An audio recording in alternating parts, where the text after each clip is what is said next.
Jeshi la Polisi mkoa wa Songwe linatoa taarifa kwa umma kwamba mnamo tarehe 30 mwezi Disemba mwaka huu majira alfajiri saa 9:30 asubuhi lilipotiwa tukio la mauaji ya mwananchi kwa jina William Mwampashi mwenye umri wa miaka 45, mlinzi ambaye alishambuliwa na watu wanaodhaniwa kuwa ni majambazi kwa kutumia kitu chenye ncha kali.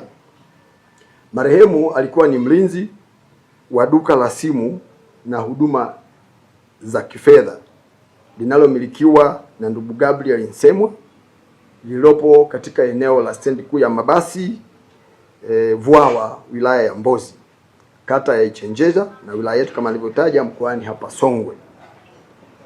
Kufuatia tukio hilo, Jeshi la Polisi mkoa wa Songwe lilianza mara moja uchunguzi na ufuatiliaji wa kina kwa kutumia taarifa za kiintelijensia na raia wema ili kuwabaini na kuwakamata wahusika wa tukio hilo.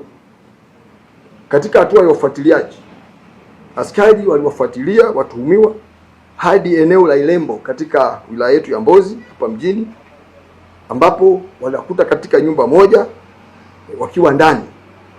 Baada ya kuona askari na katika utekelezaji wa majukumu ya askari ya ukamataji, kulitokea majibizano ya risasi kati ya majambazi na askari polisi.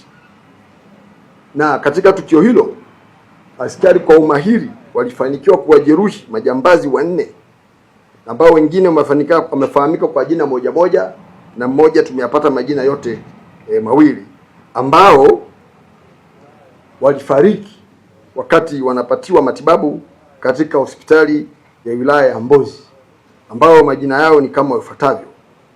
Mmoja anaitwa Eliuta alimaarufu kama Mapunda, yuko Abdul ama Chiba.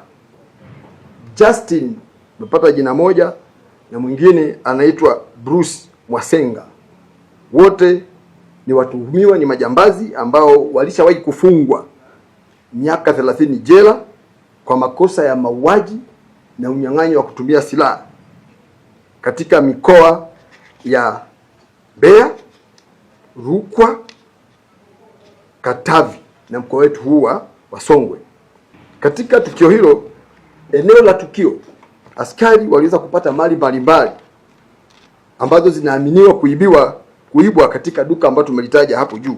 Zimeweza kupatikana simu janja smartphones 30, simu ndogo 172, post machine moja ya benki ya CRDB, bastola moja ya kutengeneza kienyeji ambayo inatumia risasi za shotgun. Yamepatikana pia risasi 4 nzima na ganda moja eneo la tukio. Lakini pia imepatikana mitalimbo ya uvunjaji 1, bisibisi 4, nondo za kuvunjia milango na makufuli 2.